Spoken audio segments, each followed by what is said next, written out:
HRN listeners.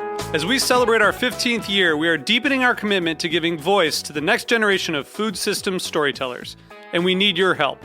Our internship and fellowship programs help activate new possibilities for underrepresented and underestimated young people through experiential journalism, audio engineering, and production training.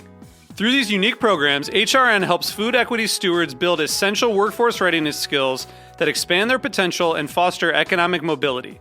Please consider supporting these critical programs. And with a minimum donation, you can be entered to win a dinner for two at an amazing restaurant in one of 8 cities and tickets to a concert at a great venue in one of those cities. We have incredible partners across the country who have donated, as they also share our passion for helping to educate the next generation of food systems storytellers. Check out heritageradionetwork.org/15 to donate and enter to win today. That's heritageradionetwork.org/15 to donate and enter to win today. And make sure you donate before March 31st. Thank you.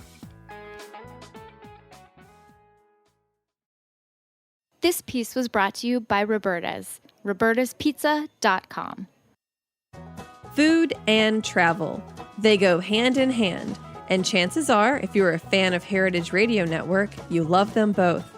Between April 10th and 24th, we have 6 incredible food and travel experiences up for auction at CharityBuzz.com. Go on an underground food tour of New Orleans with a rocket scientist.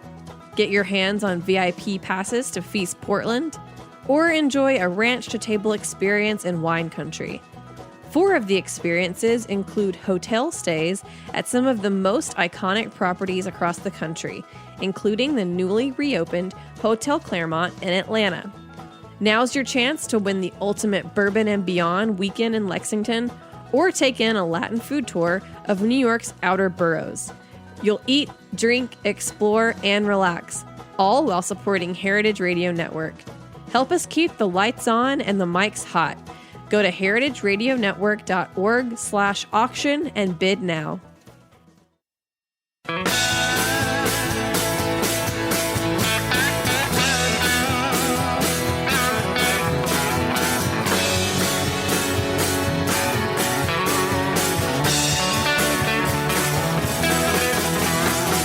Hey, welcome to Beer Sessions Radio on the Heritage Radio Network. Hey, I'm Jimmy Carboni from Jimmy's Number 43 and the Good Beer Seal. Today is Tuesday, April 10th, 2018. We've got some great guests joining us tonight in the studio. I'm really happy to have Jeppe from Evil Twin back in. How are you, buddy? I'm good, thank you. Good. We're going to have a lot of news to talk with you about. You're going to be opening your first physical brewery in New York City this year. Yeah. So that's a big part of the show. And we got some special guests, top-rated advanced Cicerones and certified Cicerones that are going to help us get a nice conversation going. So you guys go around the room and introduce yourselves. What's up, guys? This is Chris McClellan, and I obviously live here in New York City. Hey guys, I'm Angela Stile. I'm one of the advanced Cicerones coming in today and just moved back to the city. And I just want to say, Angela's one reason we put this show together, because she came here in the fall, reached out to a lot of beer people, from Patrick Donaher. I think you reached out to like everyone in the New York City craft beer community. I had a hit list. You did good. And now she's here, and she passed the advanced Cicerone. That's a big deal. And we got a couple. And Chris, also, you should say you're a certified Cicerone, but you probably will be taking the advanced again. I am, yeah, and I'm actually taking the advanced next month. So it's full crunch time right now. It's kind of interesting, isn't it, Jeppe? I mean, not too long ago, nobody had these credentials, but you've probably seen a lot of people taking these tests. Yeah, I mean, I don't follow it that closely, actually. I'm so caught up in my own world and what I do. So, but obviously I hear about it and read about it. But yeah, it's cool. We'll learn more, because suddenly out of the blue, it's kind of like almost de rigueur for people working in management in the industry. And like Matt, you're working at Union Beer, but you're only 26 and you're an advanced Cicerone too. Yeah, that's correct. Thank you for the introduction. Matt Dinowitz, one of the advanced Cicerones, New York City native, living in Brooklyn right now, work for Union Beer Distributors. And I just want to say real quick, it's pretty awesome to be, amongst some pretty awesome company right now. And thanks for having me. Great, man. And Zach, he's our boy who writes for Thrillist. Hey, Jimmy. About beer sometimes. How's it going? All right, ABC Beer Company. One ABC of my Beer Co. favorite Thrillist places writing. in the East Village. Thank you, yeah. And certified Cicerone awaiting results. So you just went to Miami and you took the test. I did, Miami. Yeah, it was a lot to take in and a pretty busy time of year for me. And studying was, you could always say you wish you had more time to study, but I think, I did better than I thought I would. We'll find out. And if I have to take it again, I'll have to take it. You're already breaking out into a flop sweat from the memories of studying right now. PTSD is still fresh. Yeah, it's a side of beer I never thought that people would be studying for tests. I remember, 10 or 12 years ago, this guy, Sam Merritt, was hosting the intro level Cicerone beer server classes in the back room at Jimmy's number 43. And I remember, I thought that was hard. So, but it gave me some, self-knowledge and stuff. So, yeah, but let's talk about this. It's been out there for a couple of years. You're talking about, opening a brewery. You've got a location in Ridgewood. Miguel, the beer tracker, did some great photos. Mm-hmm. We saw his construction going on. So tell us about it, why you decided to open a brewery after all these years. Many reasons, and we've been working on it for a long time now. Evil Twin is 8 years old now and has been exclusively a contract brewery, a gypsy brewery, or whatever you call it. And we have done a lot. I mean, we have managed to grow a pretty big brand that's worldwide and that people seem to like. It's been fun and we've been love doing it, and with all the challenges that comes with contract brewing. So when I moved to New York 6 years ago with my family, the plan was to move all the production to the USA first of all, but also to become a part of the beer scene in New York City, and we opened Trust and Luxus and all that stuff, which was a step in that direction. And we kind of felt now that the last step to really become a New York brand was to actually have a physical brewery in New York. I wanted to build a brewery since I started pretty much. I just haven't had the time because I have so much going on. We have a distribution company in Europe also that's growing like crazy. So, finding time to do all these things hasn't been easy. But, it's important for us to renew the brand and to stay focused and do new stuff, and to build that brewery was just the next step. And we found a cool space, and it was obvious to take that and run with it. So yeah, it's exciting. There's a lot going on. It's a big project. Cheers, man. Welcome to the show, and welcome Thank back. you. Last time we had you on, you had come out with the Food and Beer book, which was a great book. Thank with you. your Lexus chef. Is it that long ago? It seems long. Yeah. When we're doing this every probably week. is. Yeah. It was like a year and a half ago, wasn't it? Something like Yeah. that. It's a beautifully shot book. I still look at the pictures in it sometimes. Yeah, thank It's you. absolutely Thank beautiful. You. Yeah, see, that's again, that's staying busy is not a problem.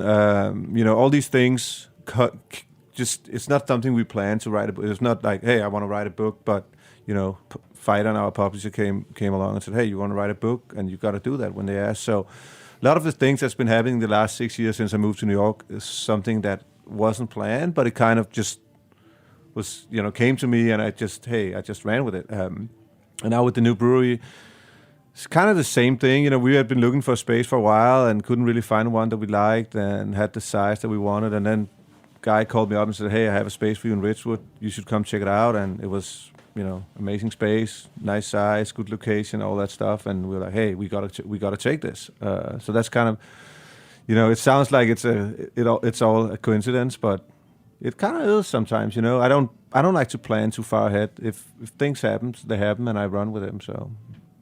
Yeah, man. Angela, and Zach too. You guys jump in if you want. I was going to say, I have to explain this to a lot of people.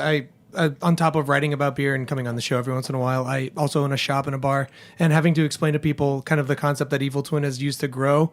Do you ever feel like you have to explain to people that it's sort of like the cart before the horse in some cases? It's not like, for some brewers, that makes sense, like what you've done to build such a respected and well-deserved respected brand. Do you find that like you've had any problems establishing yourself without a physical brewery to call home, or? No, I don't. Not from a business perspective. I mean, we have been doing really good, and we're making 20,000 barrels of beer and selling it all, and people seem to like it, and it's more from a personal standpoint that I want a brewery, just for my own satisfaction. I'm getting older also, and traveling the world is fun for a while, but it doesn't stay. It doesn't keep. What are you, being like 27, 28? Something like that. And you need Plus minus. You need a place for your kids to hang out, right? Yeah, exactly. Yeah. No, I mean, yeah. So I get asked a lot, why are you opening a brewery? You have such a successful business model, and it's going really good. And yeah, why am I opening a brewery? Now all the problem starts, right? So, first of all, being a New York brand is very important for us, and to become that New York brand that we want it to be, I think we need a physical location. Also, we're at a scale now where when I make a new beer, it's no less than 100 barrels, and it's kind of like a big batch to play around with. And sometimes I'm like, maybe this is a little too much, but we kind of have to do it that way because I can't do small scale anymore. It's just too time consuming. So to have a small, we're doing a 15 barrel brewery in Ridgewood. So to have a small brewery where we can play around and try new things and test recipes and maybe move them to bigger scale is also something that I wanted for a long time. And then the whole thing about selling directly to the consumer is it's a big thing from a profit perspective. Right now, we do a barrel-aged stout down in South Carolina, for example. We have 100 cases. The whole world wants it. We can send 3 cases to California, and everybody gets upset that they can't get more. And we don't make any money on it because it has to go through all these distributors. That's also frustration. So all these things added up to just it making a lot of sense for us to just do our own stuff. And now we can. We're going to build a big tap room. We're going to invite, all the collaborations. I brought collaboration beers today for us to taste. And I'm doing a lot of collaborations also because I'm a gypsy brewer. I don't have a brewery. So for me to go out and do collaborations in Virginia or Australia, wherever it is, it makes sense because that's my whole brand. It's built on working with other people. But I've never been able to kind of bring people back into my brewery. And I want to do that. And a lot of people that I work with are like, hey, you should open a brewery so we can come brew with you. Yeah, and, yeah. So that's Return the also favor. Let's get Angela on. She's new to New York, and I don't know if you have any questions for Jeppe. Yeah, actually, I thought it was kind of interesting that the place that you ended up settling on, because we've been discussing so much that you've been this gypsy brewer, the place you ended up settling on is a city where the rent is so high, the conditions are so rough, but it seems to me that perhaps maybe it's a culture kind of issue for you, where that's why you made this your landing page, if that makes sense. Yeah, it does. Again, that's a lot to say about it. I've heard myself say a lot of times lately that I cannot recommend anybody opening a brewery in New York City because it's very complicated. And the scale that we do it at, it's not a huge brewery, but it's pretty big. It's probably the biggest since, I don't know, Single Cut or something like that out in Queens. It's extremely expensive. There's a lot of, permits and registrations and all kinds of stuff. I saw. You make it sound so easy. Yeah, it's not easy. But Miguel's photos, it's basically like you're just digging up the floors and what you're putting in drains. You're basically rebuilding an entire building. I am, and there's nothing unusual about that when you build a brewery. The problem is that we do it in the middle of New York, so everything is just more, takes longer, costs more. People, everything in New York is so expensive. It's like, hey, we have to do this. It's like another $5,000. You're like, $5,000? I mean, really? To do that? It's just an expensive place to do it. And then when we own the brewery, then all the trouble starts. I like to tell the story about, when you have spent grain, everybody, they're so happy they can give it away to farmers and they come pick it up and all that stuff. In New York City, you have to pay people to come pick it up, right? Yeah. So it's like... It complicates a lot of things to be in the middle of a big city. But on the other hand, and that's why we're doing it, because, we actually looked upstate, actually. We looked for a bigger space upstate to just be out of the city and do more out there.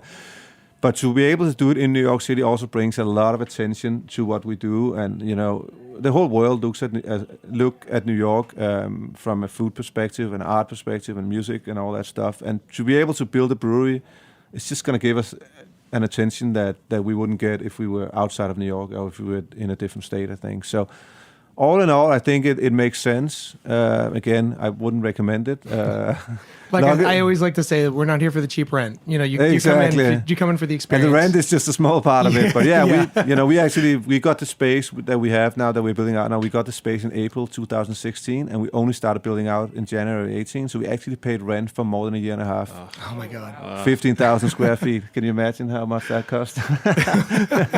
No, I don't want to. Right, Angela? I don't want to. Chris, you got a question? Yeah. So I sort of looking at the industry, we were actually talking about this. Zach and I were talking about this earlier at Zach's bar, and we were talking about looking at the health of the industry, right? And so you mentioned kind of selling direct to consumers. I work for Guinness, and which is a very interesting perspective because I'm the world's biggest fan of great local beer. I think it's vital to communities these days.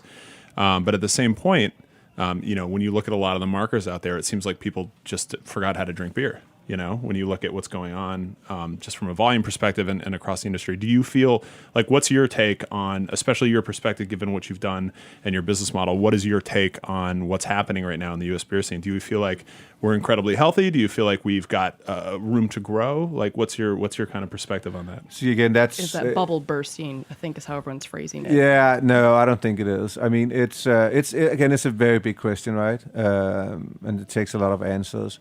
I mean, you obviously all see what's going on with Green Flash latest and Smutty Nose and all that stuff. R.I.P. And I gotta be honest with you, I'm not surprised at all. I kind of knew that was gonna happen, and hey, that's a good friend of mine, Carlo. He owns this place. There he is. Yeah. Chef Carlo Maracci. Yeah, one of the best chefs in the country. Anyway, so yeah, I would say I'm happy I'm not at the scale where Green Flash was, because I think those guys are struggling a little bit. I mean, we see they just went down. On my level, 20,000 barrels or less, I think we're pretty healthy, and I think we can keep growing. And I think there's way more to be done if you are smart about it. I mean, it's not about just making good beer anymore, because a lot of people are making good beer. It's actually hard to find bad beer. I mean, and that has changed. That's a big change from a couple of years ago. Quick, Jeppe, what's the beer that we're drinking? It's the sweetest beer you ever had. It's a collaboration I did with the Vale in Virginia. One of my good friends, Matt, we've done a couple of collaborations together, and he wanted to do a stout, and the first one we did was kind of, was the infamous fried chicken beer, where we played on the Cracker Barrel thing. So now we wanted to do another one where we played on a big, this is honey nut or whatever they're called, honey nut O's or whatever they're called. So we wanted to make a beer with lots of honey and lots of nuts in it. So it's a big cereal beer. Big sweet, yeah, exactly, big sweet imperial stout. I feel like it's cloying in the right way. It is pretty, the right way. I don't know about that. It's definitely a dessert beer. It is 100%. But it's great. It is a good one. Thank you. Hey, we're going to take a short break. We'll be back in a few minutes and talk more about this cloyingly sweet beer on Beer Sessions Radio. All right. Good.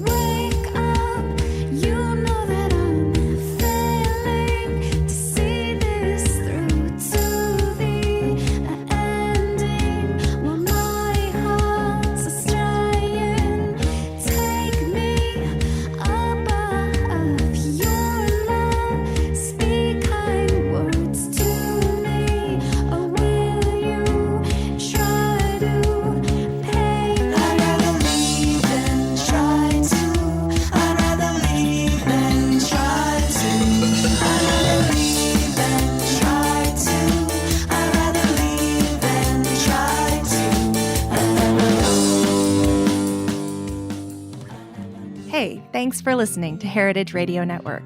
This is Katie, HRN Executive Director, and I'm so excited to share with you our coverage from the Charleston Wine and Food Festival. We are here live today at Charleston Wine and Food. Join us as we talk all things food. Come to Charleston, eat some seafood. Eat all of the seafood. Chicken fried chicken with chorizo steak and salsa verde mashed potatoes. So quintessentially like Southern fare at its finest. And have important conversations. We're also talking about professional women in restaurants and how underrepresented they are, people of color in restaurants, and how they're not talked about.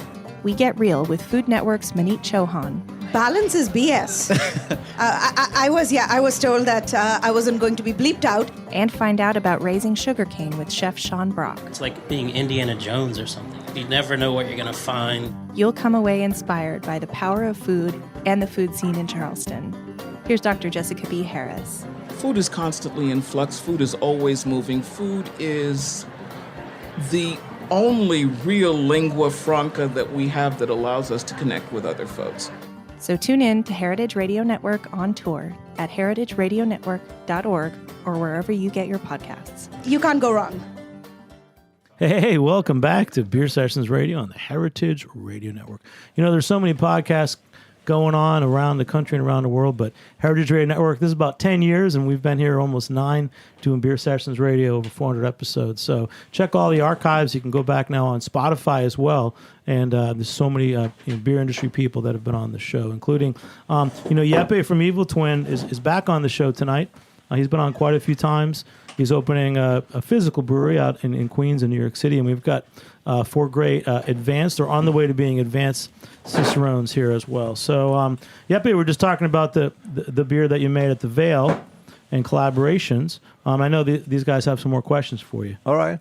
I love the Veil guys. I actually went down there for the first time about a year ago, and they seem like a natural fit for you. So I'm someone who gets to see you both as a writer, like I said, and as someone who owns a bar in a retail environment where I get to see people's expressions when they try your beer for the first time, and it's almost universally like surprise and joy. So I'm just curious, you have some of the most diverse offerings of the beer out there, and that's saying a lot for a very crowded beer market. You have very inventive stuff. This Honey Nut Yeppios, am I saying that right? Yeah. Is definitely, I've never had anything quite like this. Honey Nut Yeppios. You could do something with that. We never got a lawsuit for some weird reason. I'm shocked, honestly. Jimmy's Where's the voiceover cease and talent desist? coming in there too. Jeppe, I'll sing the song for you. Yeah. You need a song for these beers. This isn't a challenge to General Mills for a cease and desist, but that's very impressive in its own right. But Thank you so much. Where do you come up with do you just kind of wake up with, you pass like a pack of Starburst on the street and you're like, I should make a beer about that, or hear a song, or like, what's your method? I know this is such a banal question, but I want to hear what you have to say about it. I kind of do, actually. I mean, I don't see myself as being overly creative, and people always tell me I'm very creative. So it's hard to know where it comes from, because I don't think in a creative way, but I get a lot of, obviously, I don't want to say good ideas, but I get a lot of ideas, and They're fun some ideas. of them are good, right? I mean, I spend all my waking hours on eating and drinking, pretty much. I'm huge into coffee, cocktails, food, wine, Palate exploration. It's like I get inspired from everything that I taste, and it's often things that I taste that I get inspired from. Sometimes it's other things, but most of the time it's things that I taste, and I get more inspired by cocktails or wine these days than I do from beer, because I pretty much know beer. I've been in it for a long time, and I've done it so much. So for me to get inspired by all these other, beverage or food items that are not directly related to beer, but you can kind of bring into beer, it's fun. And I've worked with cocktail bars like Area and PDT and stuff like that, and it's cool to work with these guys because they have a different approach to flavors. They know flavors, but they have a very different approach. They don't know anything about beer making. So they come to me, and, we made the beer called James Beer with Aviary last year, which was a Berliner Weisse with strawberry and olive, which sounds extremely weird. And it's, it ended up making a lot of sense because, it turned into kind of a gose where the olive brine kind of gave the saltiness to the gose. And Salty it was and sweet, always a good thing. Yeah, and it's like I didn't come up with that idea, but they came to me and said, "Hey, we have this dessert at Alinea in Chicago that has olive and strawberry. Could you turn that into beer?" I'm like, "Hey, this is a pretty good idea." And then you have to figure out how that works. It's also perfect for James Beard Foundation. That was for James Beard. It right? was, yeah, exactly. So chefy in a way. Yeah. Do you feel like I'll take the position of the big established beer company just for argument's sake here? And what I'll say is that, do you feel like they don't expect you to make any particular beer at this point, right? You can just kind of put something out. It is creative, it is unique, it's interesting, and you have that kind of license, but it's easy for you to do that, right, at this point? Definitely. I mean, when I started out with Evil Twin and being a gypsy brewer, a contract brewer, I didn't have any investments. I made a beer, I sold it, I made another one, I sold that. Which means that I could do whatever I wanted. I didn't have to have a flagship beer to get a certain, cash flow going or anything like that. I didn't need that. So that was a big help from the beginning, for sure. Later on, when you establish a brand and it becomes what Evil Twin has become, and it's expected that we do all these things that are kind of out of the ordinary, sometimes it feels a little too easy. It's like, no matter what I do, people love it. And it's like, do they really love it that much, or do you just think they love it? It's fun for me. I still, and this might sound weird, but I still, when I make a beer, even for how weird and funny ingredients I add, I always try to figure out some kind of a balance. I like gimmicks, but I don't like gimmicks just for the gimmick. It has to make sense also. So when I don't know, does it make sense what I'm saying? I'm not trying to just make fun and not trying to just do crazy stuff, just to do crazy stuff. I want it to be drinkable also. Matt, you got a question? Yeah, totally. So, I mean, I don't mean to like butter you up or anything like that, but I mean, definitely, definitely a big fan. And I think it's obvious that you were one of the first to kind of like come to the scene and just kind of be an expression of like art, right? But in beer form. And we're talking about this right now, and really anything goes. You could concept something and have a crazy inspiration and make it in beer form. Kind of want to segue that into, with the new space coming into play, how will that function with the future? And like, I don't want you, like, I don't know if I'm going to reveal it. So the question is, are you gonna like have more like of a portfolio? I mean, you're obviously always going to do these interesting experimental things, but what does the future hold as far as your beer lineup? And we kind of have a portfolio now. It's just very big. I mean, we do. The new brewery is going to be a playground for sure. It's going to definitely be even more a playground. You know, I just went out and talked to Carlo, who owns Roberta's and Blanca, 2 Michelin star restaurants in the back, and the first thing he said was, "Hey, when are you open? I want to come out and make a beer." You know, and it's pizza beer. It's such a cool position to be in, where one of the best chefs in the world. When I see him, he asks, "When can I come out and make a beer?" You know, so that's definitely the stuff that we're gonna do out there. I'm not a big fan of just doing the same things. You say art, and a lot of people want to compare us to, are you an artist? Are you a scientist? What are you? I always say, I actually compare it to being a chef. I think making beer is the same as cooking. You pretty much just put some ingredients together and you try to make something that tastes good come out of it. It's kind of like making a soup. You just ferment it, right?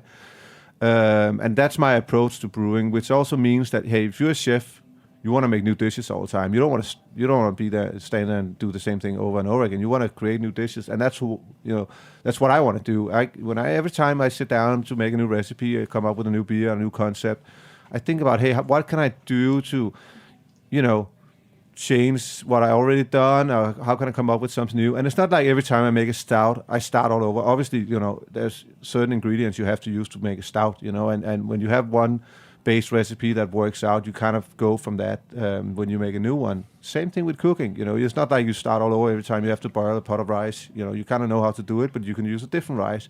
You can have a different spice, and that's kind of how I approach it. So, well, that's why I think we're also impressed with what you do. It's not just like anyone can do weird shit.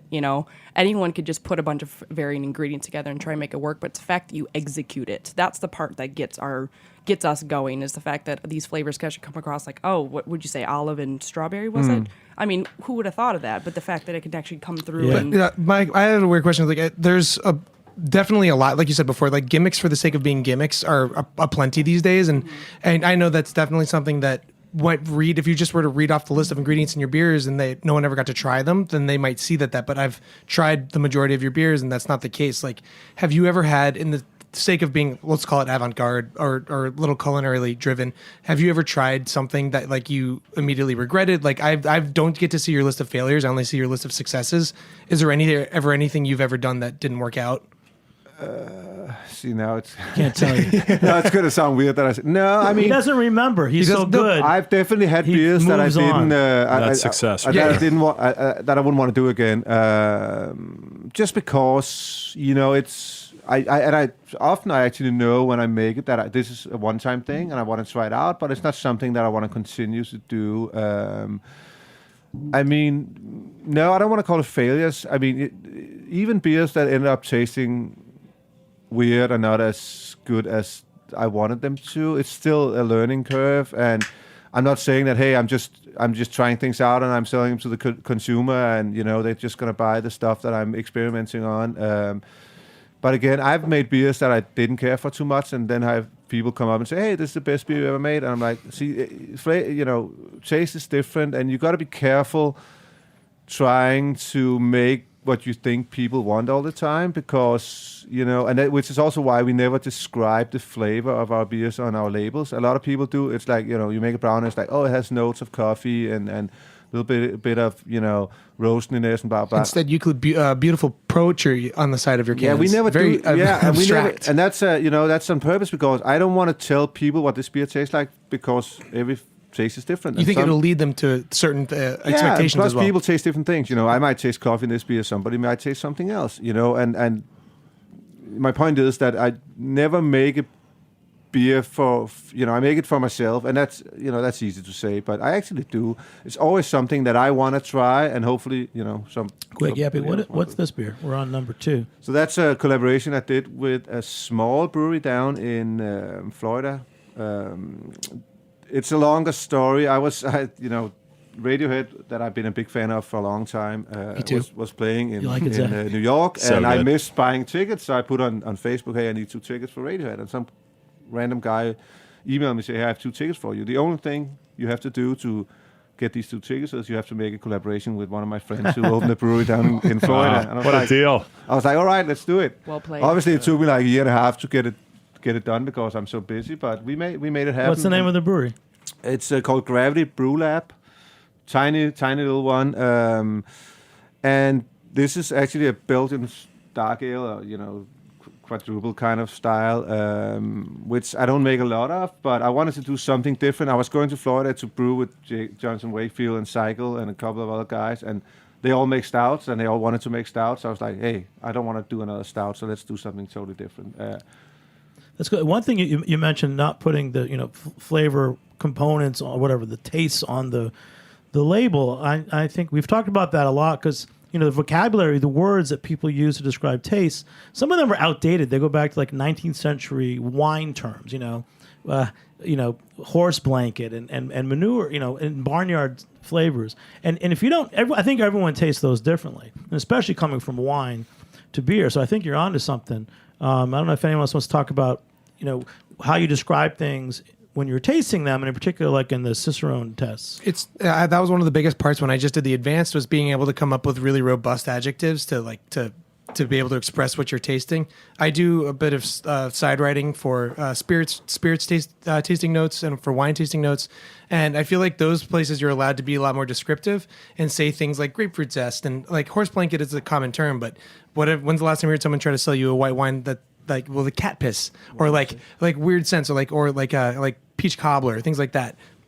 He's pretty much nailed it. Like some of these people naming beers after specific foods will lead you to that stuff, but I think beer is entering the point where all I can come up with are like tangential food pairing notes that lead me to where I'm tasting. I think sometimes too, right? Like what's very important is like who your audience is and who you're speaking to, right? And sometimes we have this tendency to standardize things, but really, you do it perfectly, right? Everyone's could have their own interpretation at the end of the day. So, and with respect to like the Cicerone exam, it's going back to that audience. It's, you can get super cerebral and say very obscure things, but you'll lose someone immediately if they can't quite relate. Well, that's what the advanced Cicerone exam, anything especially beyond certified Cicerone, is really about. It's for those of us who are looking to be able to move between technical conversation and consumer-friendly conversation, talking about transunional and damascenone versus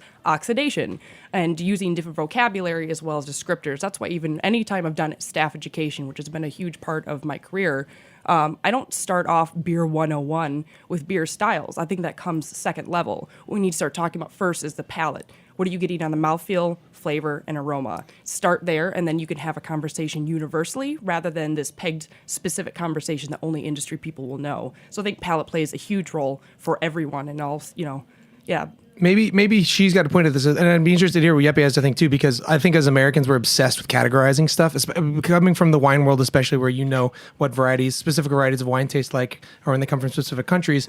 With beer, we're so obsessed with the idea that this has to be an IPA in a rigid format, or this has to be a brown ale in a rigid format. Where I feel like a lot of the great beer cultures in the world have kind of eschewed any guidelines for. Is this sort of the thing, like when you enter a market like the United States, do you feel kind of compelled to obviously you're not restricting yourself in ingredients, but when you work with like the base idea of an IPA, what is like your kind of rubric for like limiting your flavor profiles? Are you not limiting rather, but like kind of constructing your flavor profiles? And you could use this triple IPA that we're drinking right now as an example, because this thing is a monster. Yeah, and it's, again, I don't want to say that I'm against categorizing beers, But with that being said, I see it as a free blank, as a what is called clean sheet kind of thing when I make a Hall beer. pass. And if you call it this or that, had you called this an IPA 5 years ago? Had you made this 5 years ago and called it an IPA, we'd be like, this is not an IPA. This is more.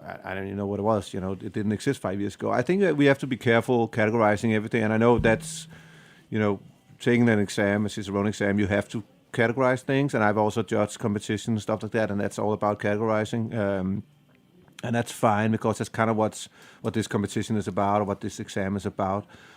But as a brewer, I do not think about styles. Obviously, we have to put a style on the label, so we have to say, hey, this is an IPA, or this is what it is, And often, I made Molotov Cocktail, which is a 13 IPA.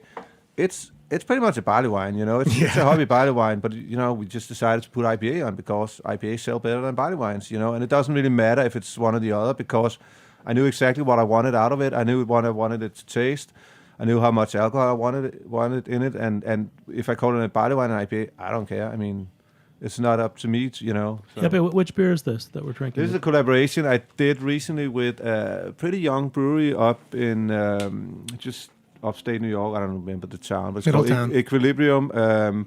2 years old, amazing brewery, amazing people. I met them. I was reading about them, and I emailed them and said, "Hey, you guys sound pretty cool. Can I come by?" And I went up there and we talked and had some beers and some hot wings, and we came up with this collaboration. And these guys, for me, it's like I'm considered kind of old school, being 8 years old now, and for me to work with these young guys that are 2 years old, it's cool to be inspired by what's going on right now. So it's cool, big guy, 8-year-old with the 2-year-olds. Exactly. Yeah, man.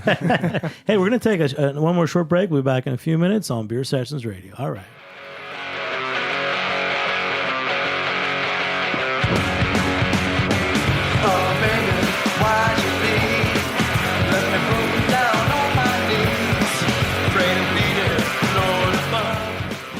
Hey, like what you hear? Heritage Radio Network has plenty more. With fresh programming every week, we've got something for everyone. Trying to start your own food business? Concerned about where your food comes from? Looking for the best wine or beer to bring to a party? Find our shows on iTunes or Stitcher, or head to heritageradionetwork.org to listen live and subscribe to our newsletter. Hey, welcome back to Beer Sessions Radio on the Heritage Radio Network. Hey, guys, check it out, heritageradionetwork.org. Become a member, and there's a lot of fundraisers going on. This is listener-supported radio, so heritageradionetwork.org. So, Angela, so quickly introduce yourself again, everybody, because you're Angela. Hi. The reason we did the show, because you're a new advanced Cicerone, moved here from Michigan. Yes, I did. Thank God I came back. I love you, Michigan. I know where I'm from, but I know where I need to be, and this is here. So we're drinking beer with Jeppe from Evil Twin. What were you going to ask him? Well, I just found it interesting, too, your comment, especially about, categorization, talking about styles, or especially when we were talking about Cicerone program and things like that. A lot of frustration that people find with that Cicerone program with the exams is how rigorous they are about the style guidelines.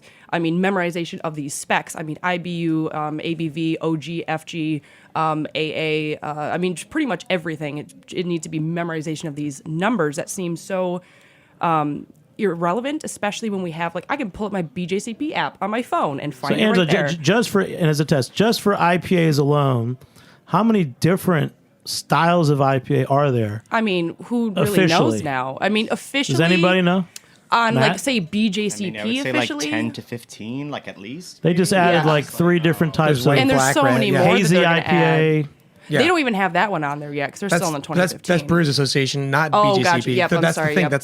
That's the crazy part, though, right? There's 2 different ones. What's the actual? The BJCP is brought in as such a style guideline bedrock, but there's also things that the market.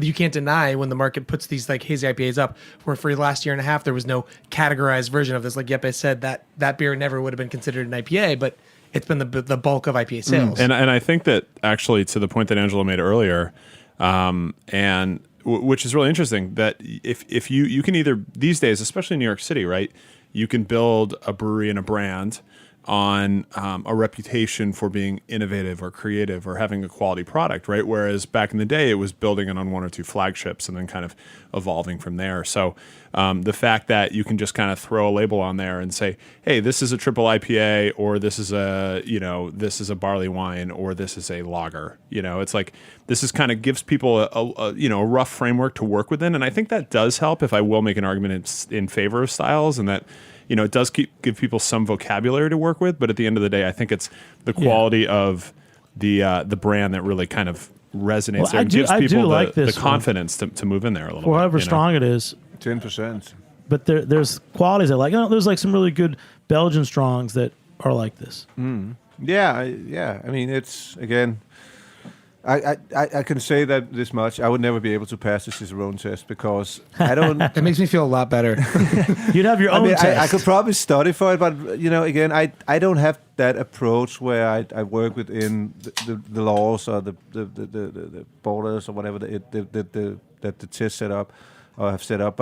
And that, obviously, if you take a test to know about beer, there has to be some kind of result. Otherwise, why would you take the test? And I've seen the sommelier documentary. What is it called? Somm. Yeah, Somm, about the master somms, and it's insane what these guys know. And you're thinking, when you see that, what does that help them in the long sense? I mean, obviously they know a lot about wine, but do they actually need to know all these things? If I may jump in, it's such a big topic socially anyway. But as a young woman coming in, I'm questioned every single time about my knowledge of beer. And I got to say that using something like, if I can put out there, hey, I'm an advanced Cicerone, it allows me that opportunity to hopefully skip that part of the mansplaining, if that makes sense, and let them. So in my case, that's actually been a big factor for that. But of course, that's not for everyone. And I don't think that everyone should be doing the Cicerone program.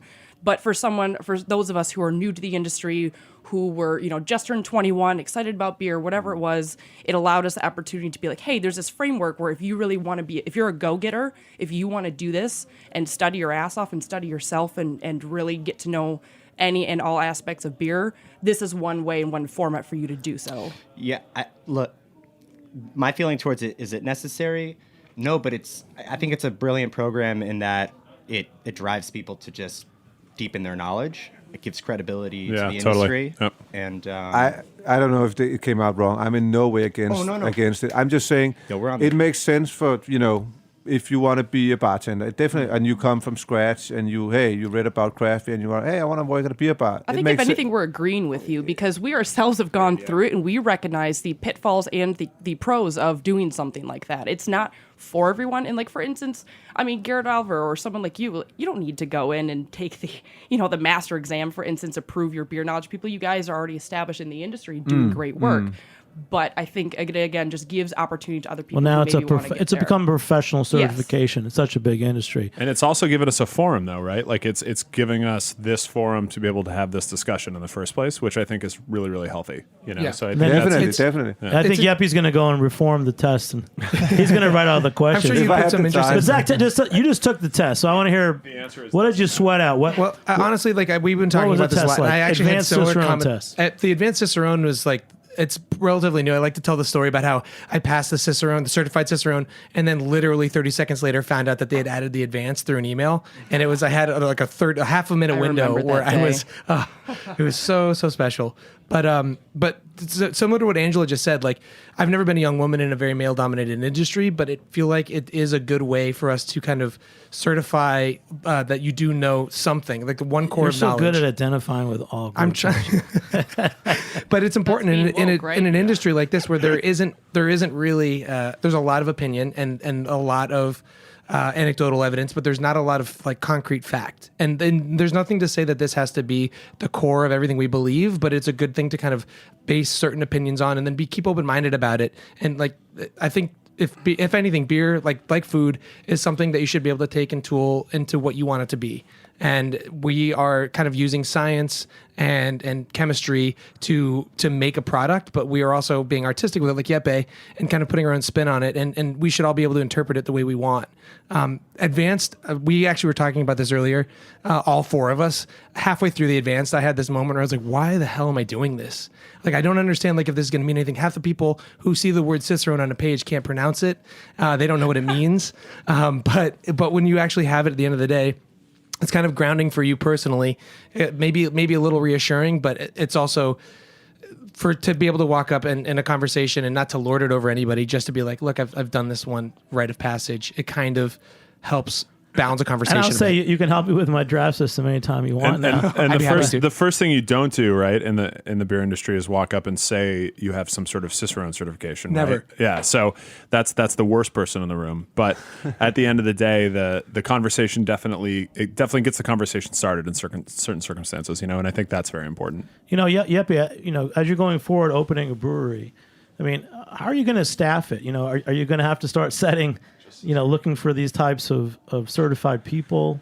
I mean, have you thought about that yet? Yeah, I think we're in a pretty lucky position where we're not going to have issues staffing it. I think we get a couple of resumes a day, pretty much, from very qualified people. Which is you need a bartender.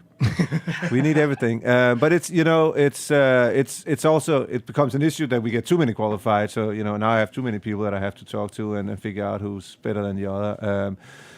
I don't know. I never wrote a business plan, and I'm doing a lot of business. I like not to plan it too much. I like to just feel it out, and we did the same thing with Trust. When we hired the people there, we didn't ask about resumes and stuff like that. I like to feel people out, and I think you can learn a lot, especially with beer. I mean, it's not the most complicated subject in the world. I learned everything, from myself by just reading about it and drinking and talking to other people. So but do you feel like you read people well?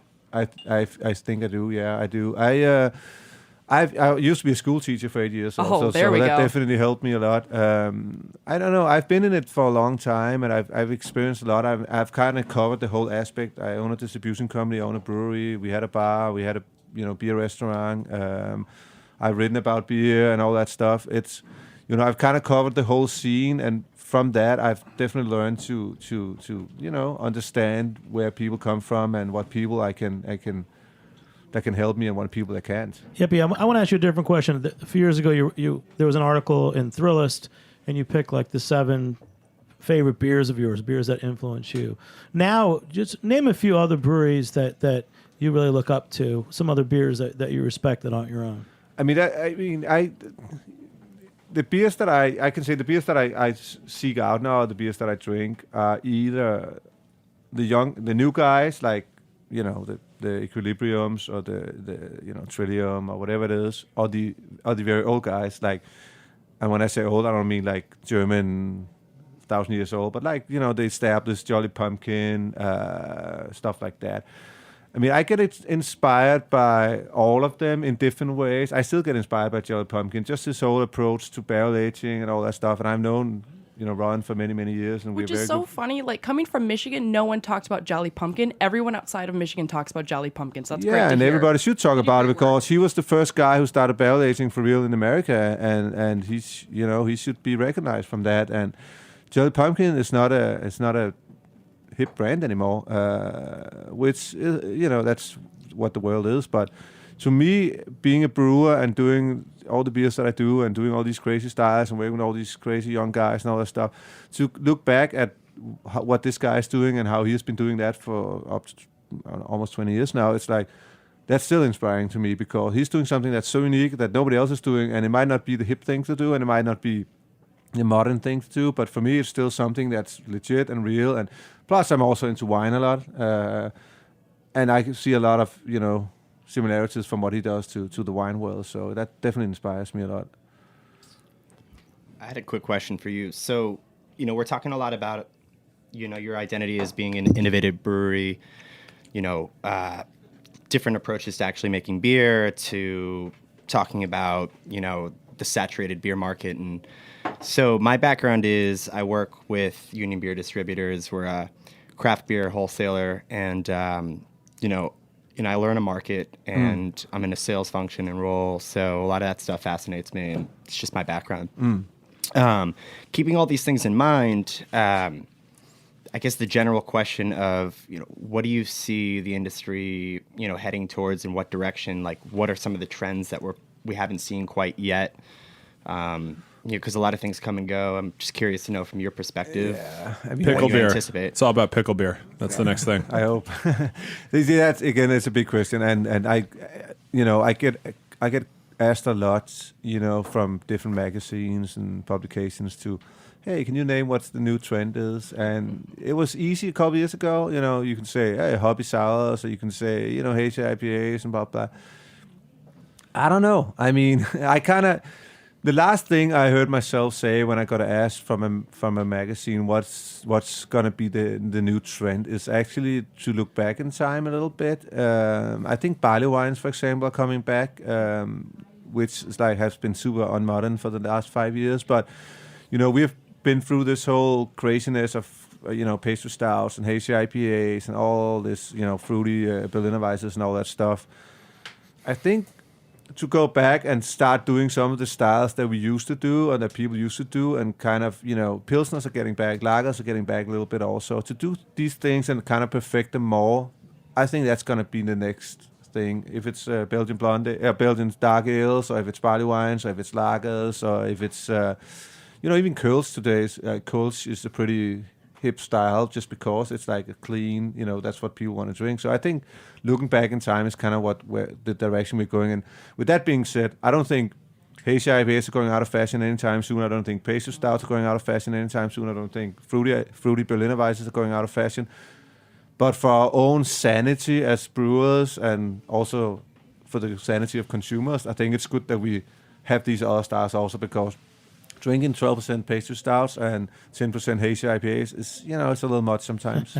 It's crazy. Okay, now a question for the Cicerones in the room. Okay, he mentioned barley wine. What is a classic food pairing with a barley wine? And it's in Garrett Oliver's... English or American?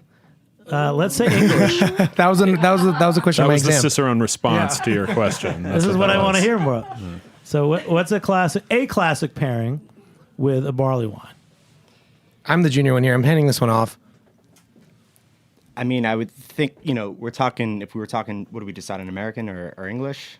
I mean, if I were to say like American barley wine, it's obviously very reminiscent of an American classic Imperial pairing? IPA. I would say carrot cake. Yeah, like 5 pounds of blue cheese. Getting there, Angela.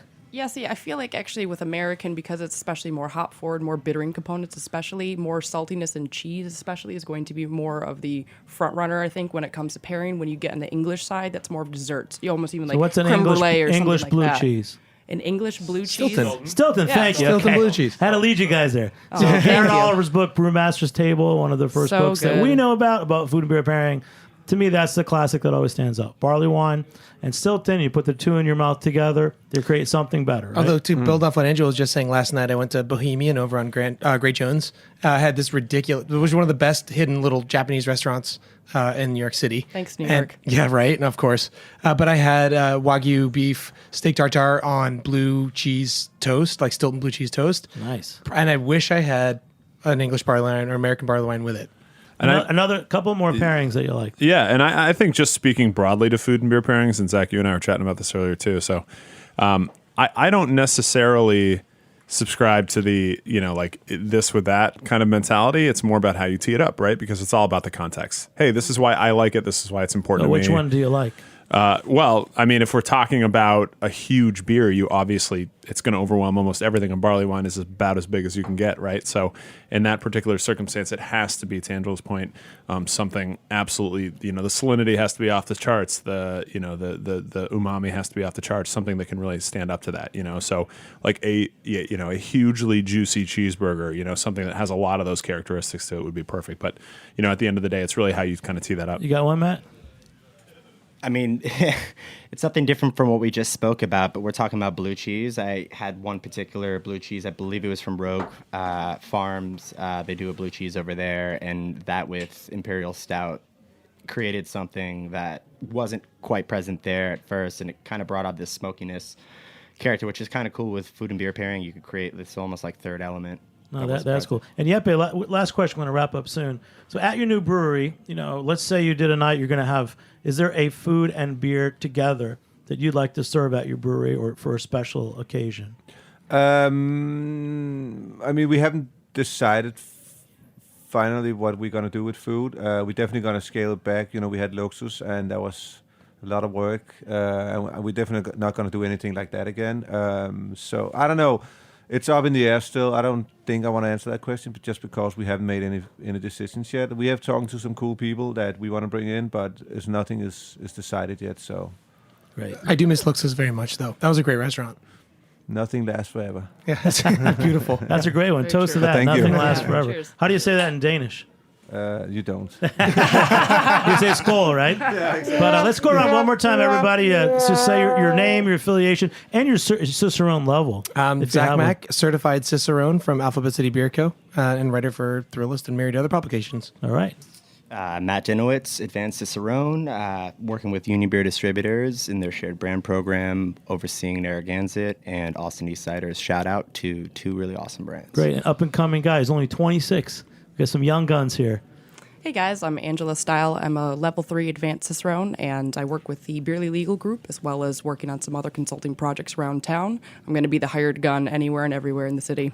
Great. Thank you. Welcome to New York, Angela. Thank you. Hello, Chris McClellan. I actually work for Guinness as an ambassador for the brewery, as a certified Cicerone, about to take the advanced. So now the flop sweat breaks out. But yeah, ready to rock and roll. And Jeppe. Jeppe, to see you, owner and brewer of Evil Twin Brewing, the least knowledgeable people in the room with no Cicerone whatsoever. He has no certification. But that says it all. Still respect. I try. Well, welcome, everybody. Thank you. This has been great. You got to check out Zach Mack. He's got what's your summertime gig? You got Governor's Island. Yeah, we got Governor's Island opening up May 1st. I just jinxed it, but we're ready to go for Governor's Beer Co., which is the all New York City brewed beer garden on the island, and we're opening up a second new spot. It's a different venture, but just stay tuned for that, and we'll be ready in the middle of the month. And all you guys fans, just so you know, coming up this year, may have taken a back burner the last couple of years, but it's going to be the 10th annual July Good Beer Month in New York City and the 10th annual Good Beer Seal Awards. Way back when, 2009 to 13, the former mayor, Mayor Bloomberg, gave us 5 years of proclamations that July is New York City Good Beer Month. And we did a lot with that. And since then, it's spawned, the whole beer scene in New York City, over 30 craft breweries. And we moved our annual event from Beer Week to July. It'll be New York City Brewers' Choice in July. You're going to hear a lot more about it. A lot of our Good Beer Seal buddies and other top New York City beer people will be on the host committee. We're going to come up with a new and interesting beer event for everybody in July. So, keep listening in. It's NewYorkCityBrewersChoice.com. And I'm Jimmy Carboni. Thanks for tuning in. Thanks to our producer, Justin Kennedy, engineer, David Tatasher. We'll catch you next time on Beer Sessions Radio. All right. Woo! Woo! Thank you. Yeah, baby!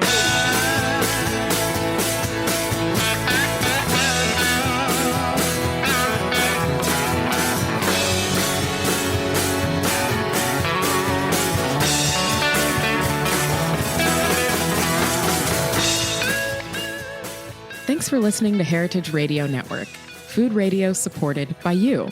For our freshest content and to hear about exclusive events, subscribe to our newsletter.